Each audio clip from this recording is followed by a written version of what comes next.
chérie man kat. il est koo fi ne kañ dem def film de sang. yow mi demal nga defi test. exactement. Je suis d'accord Maria. Drépano sori na avant le mariage. comme ñeneen ñi dañuy kii y a des tests à faire. Il y a des choses qui se disent mais il y a des choses qui ne se disent pas. Il y a des comme li ñuy joxe exemple léegi. waaye ñëwal. Maya mën naa la poser benn question. Maya mën naa la poser benn question. May ma poser question Maya. Par exemple, pour des personnes qui ne sont pas vierges, combien de personnes font le test VIH avant de se marier? Merci. Personne. Même les gens. damay waaw attends xam nga on vit en société la ñuy dund. quand bu ñu nekkee yenn situation yi ñu mettre ko sur la table. c'est pas de façon individuelle. c'est-à-dire aujourd'hui oncle Ben il respecte la femme il aime la femme. xam na nu ñuy kiiwee jigéen mais un Lucas damay joxe exemple excuse-moi mon cher. je prends tout pour moi mon problème. c'est gentil. Je suis d'accord. peut-être un Lucas ne pourra pas tey ak waa supporter. takk jigéen du ne nobbu ko de. mais yow man ma wan la ne je ne suis pas malade dara daluma. ñu tëdd ma saw la. après. je reste. doo am un tout petit peu de déception un tout petit peu. genre wax ma ko sax psychologiquement. am déception mag buy saw. du ma am déception. waaw léegi oncle Ben est-ce que mag buy saw c'est oncle Ben waaw d'accord balaa may delluwaat ci Maya ak VIH. waaw déglu ma mag buy saw xam nga du lu nit tàmm. loo miinul waaw non loo miinul mu gaañ la. waaw. on n'est pas habitué à voir xale buy sawlal tàmm nañ ko. soyons logiques. mais mag buy sawlal tàmmuñu ko. c'est une maladie on est d'accord. c'est une maladie on est d'accord. ok jëkkër ak jabar doo leen di bàyyi ngir feebar. c'est mariage c'est pour le meilleur et pour le pire. et le pire.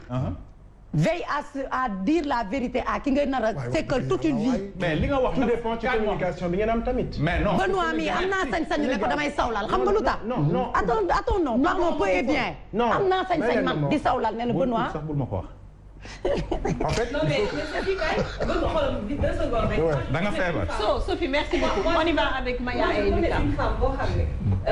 Reviens sur les tests c'est important. Il y a des gens qui sont malades aujourd'hui. Demander à son futur mari à ce que ñoom ñaar ñëpp ñu dem def bilan sanitaire. normal parfait. les maladies et tout. nga ni parce que. waa ji nee na du def yow man lay jox honneur. ñëw nga takk.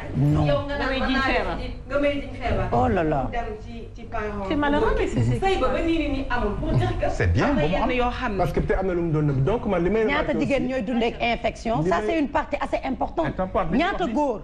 te góor sax ba pare góor sax infection nekk kii ci moom tamit nu mu tudd tabou non parfois du banal de dañuy am gàccewu dire que dañu am infection. d'accord Lucas on t'écoute dafa am aussi ñoo xam ne dañuy comme jigéen dañu am ñuy njaaba njale surtout ñu nekk Europe parce que mu ngi noonu donc du coup booy njaaba njale te mosoo def non mais c'est vrai te mosoo def test à mon avis tu viens avec la peur. Parfait. parce que pour toi boo demee def test ñu wax la dara ñu wax la jëya donc da ngay wut gone gu jigéen goo xam te ne xel mi ñorul wala boog ku bëgg xaalis du coup beaucoup de relations man j'ai remarqué dans le cadre de mon travail ci suñu culture Sénégal les filles ne posent pas trop de questions bu ñu nekkee en relation ak mec souvent je le vois en live je le vois partout en fait duñu poser des questions ñoom dañuy subir même relation bi surtout les relations à distance même le téléphone bi waa ji donc moom mooy téléphoné moom day fekk mu ñu Lucas moom da wootu man ko est-ce que yéen ñaar yow di nga toog woo ko non pourquoi doo ko wax parce qu'en fait dafay ragal wan ni waaj dafa accro donc dafay ragal wan moom mooy kan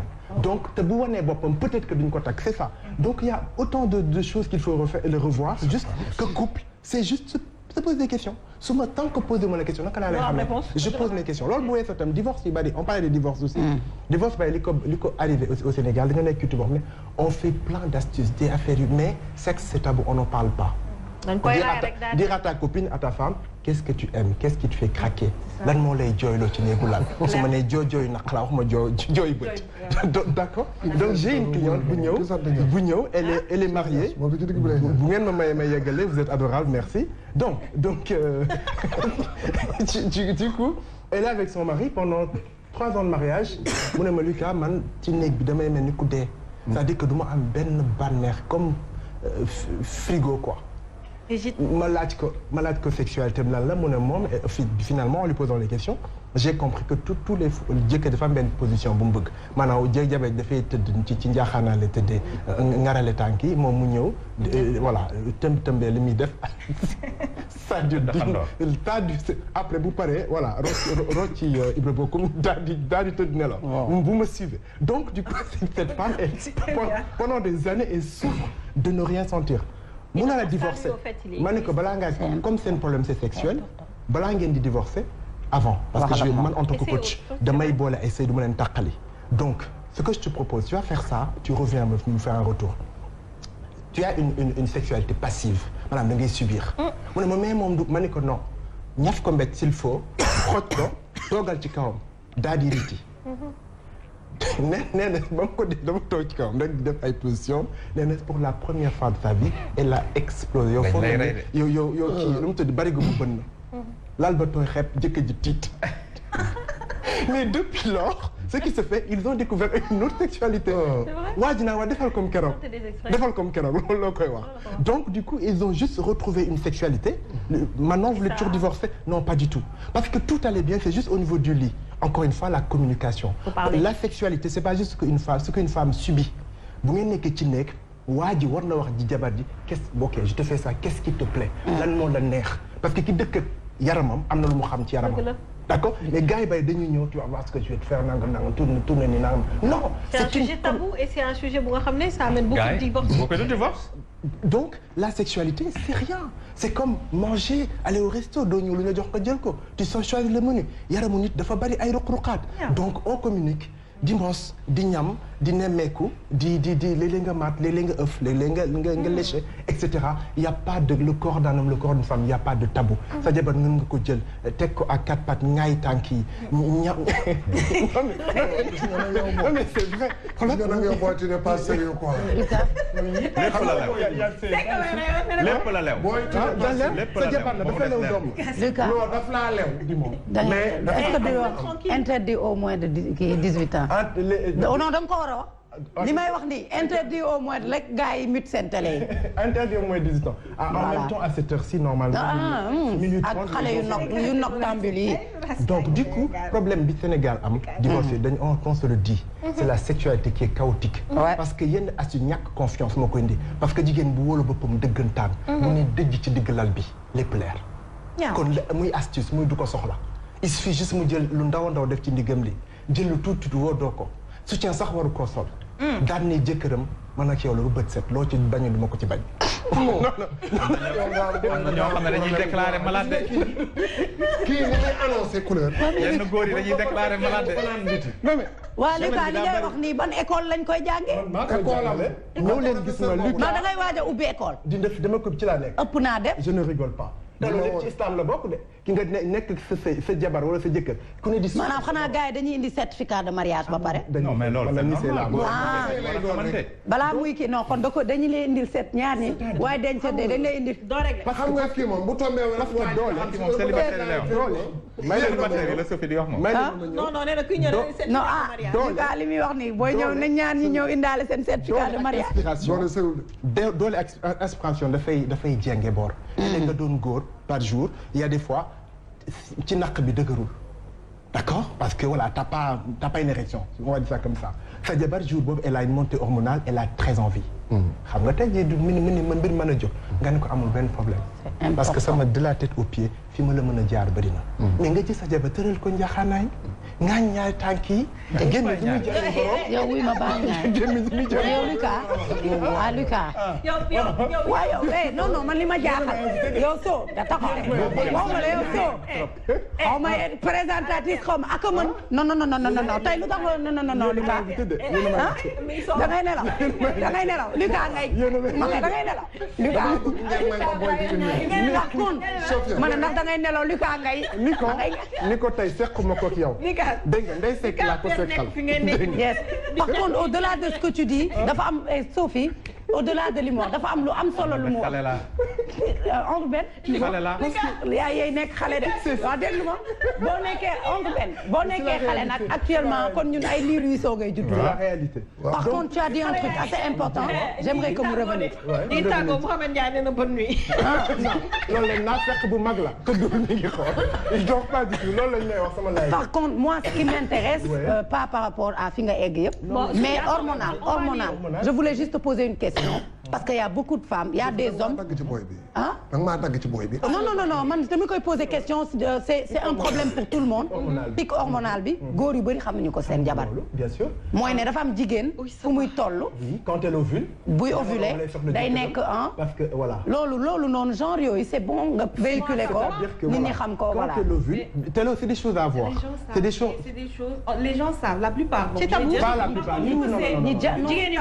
je vais juste expliquer après je te donne la parole. c'est tabou c'est-à-dire par exemple moi j'ai pas un problème de nekk ak sama benn cliente bu ne ma par exemple Maya sëy naa 20 ans musuma am plaisir moi je vais la guider vers cette plaisir là. parce que peut-être xam naa anatomie jigéen mën naa ne soo demee def la lii defal lii ainsi de suite par contre on le dit pas ci grand public parce que à chaque fois da nga naan on peut heurter.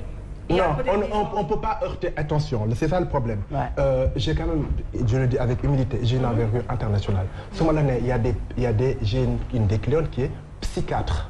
Donc ñu may suivre duñu ay mbojo te mbojo sax mu Sénégal ñi par mal d'accord poche mooy bënn waaye nit du ndaw d'accord donc waxu diine waxu sexualité y a rien de plus important parce que nit même buy judd fa lay jaar kon c'est quelque chose de tout à fait normal naturel waxuma fi wax bu ñaaw tu vois voilà c'est hyper important dañ koy woot te dama koy woot itam donc pour moi c'est pourquoi dans toutes les langues du monde Sénégal rek moo tax ma bëgg olof parce que dafa nekk langue bu incroyable Sénégal rek moom moo boole mariage ak faire l'amour jox leen le même nom sëy booy tëdd ak sa jabar sëy lañ ko tuddee kon xam nga loolu jeex na mën naa ñibbi j'ai clôturé le truc donc mënuñoo jël loolu di ko woddu yenn wodd yi duñ ci wax parce que ñëpp yamlewu ñëpp bokk lu ñu bëgg il faut que les couples dans leur ligne waxtaan da dañu am aussi beneen habitude Sénégal dans la sexualité maanaam jigéen bi dafay dab bànneexu jëkkër ji elle s'adapte à son mari jusqu'à s'oublier même quand tu es en pic hormonal bu jëkkee jëkkër ji comme ils savent pas beaucoup d'hommes ne savent pas ça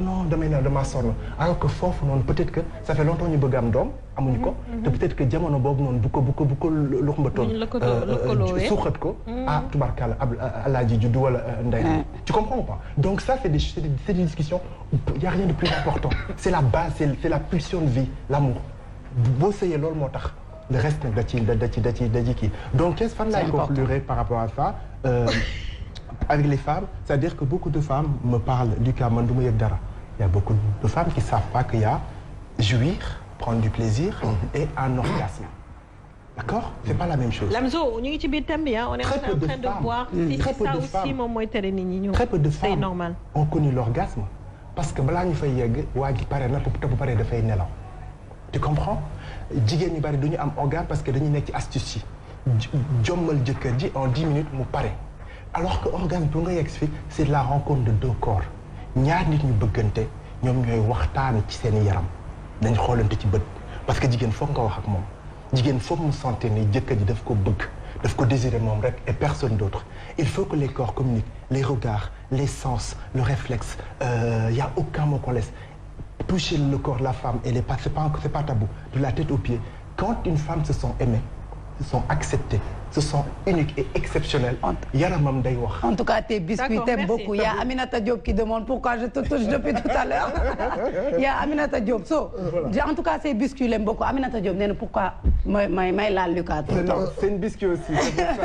Mais c'est grave man mënuñu ma fay léegi dañu dem ci Seck merci beaucoup. oui Père Seck ayca Seck allez-y. la nga wax ci li Lucas wax nag. Lucas moom la tax mu masqué turam. di Sénégalais toog fii indi lu ñu Mamadou indi lu ñu Moussa indi lu ñu Lamine indi lu ñu Lika moo tax ma da xam ne. mais y a combien de Sénégalais qui s'appellent Lucas. grave ñun la tey laa ko doog a dégg man ki ma ci xam muy sama sœur Lika la tudd. non Lucas laa wax. man waxuma Lika LUC yow waxuma yooyu. pourquoi. Lika la tudd. di ko nuyu de passage mais y a des Sénégalais qui s'appellent Lucas Seck dëkk fii ci face de l'Orme elle s'appelle Lika Seck. non li nga wax c'est Lika la tudd c'est pas pareil. Lika mooy Angélique la ñuy coupé mooy Lika je sais y a dans ma famille. Lucas c'est encore autre chose et puis tous ces noms c'est des noms abrahamiques yooyu yëpp. ci xam nga ci dina la jógee am problème may ma tuuti rek yow mënoo brûler feu bi da ngay taxaw tuuti. da lay napp